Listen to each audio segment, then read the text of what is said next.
નમસ્કાર દર્શક મિત્રો, બીએન ન્યૂઝ ગુજરાતીમાં આપ સૌનું હાર્દિક સ્વાગત છે। આવો જોઈએ આજના મુખ્ય સમાચાર। ભૂતનાથ મહાદેવ મંદિરે 10મો સર્વજ્ઞાતિ સમૂહ લગ્ન મહોત્સવ। વાગરા તાલુકામાં આવેલ દહેજ ખાતે ભૂતનાથ મહાદેવ મંદિરે આવેલ આ પૌરાણિક મંદિરે છેલ્લા 9 વર્ષથી સર્વજ્ઞાતિ સમૂહ લગ્ન પ્લાનિંગ કરવામાં આવે છે। આ વખતે પણ ખૂબ સુંદર અને ખૂબ મોટું પ્લાનિંગ કરવામાં આવેલ છે અને આ 10મો સર્વજ્ઞાતિ સમૂહ લગ્નોત્સવ ઉજવવા જઈ રહ્યો છે। એક જ મંડપમાં 41 જેટલા નવદંપતિ આજરોજ પ્રભુતામાં પગલાં પાડ્યા છે। આ નવદંપતિને આશીર્વાદ આપવા માટે નામી અનામી આગેવાનો આ સમૂહ લગ્નમાં હાજરી આપી હતી। સર્વજ્ઞાતિ સમૂહ લગ્નમાં દરેક જ્ઞાતિના દીકરા દીકરીઓ એક જ મંડપમાં એક જ દિવસે અને એકી સાથે નવદંપતિને પ્રભુતામાં પગલાં માંડવાનો એક અનેરો ઉત્સાહ જોવા મળી રહ્યો હતો।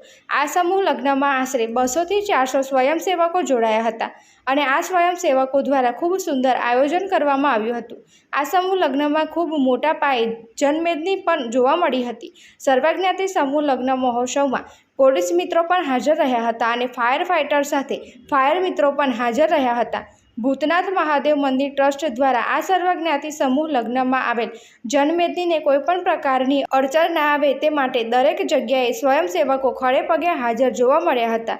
આ કાળઝાળ ગરમીમાં આ સમૂહ લગ્નમાં કોઈપણ પ્રકારની અનિચ્છનીય બનાવ ન બને તેનું પણ સુંદર પ્લાનિંગ કરવામાં આવ્યું હતું। ભૂતનાથ મહાદેવ મંદિરના કાર્યકર્તાઓ દ્વારા આ નવદંપતિઓને સુખમય જીવન ગુજારે તેવા આશીર્વાદ આપવામાં આવ્યા હતા। Reporter Mehul Parmar, BN news Gujarati, દહેજ।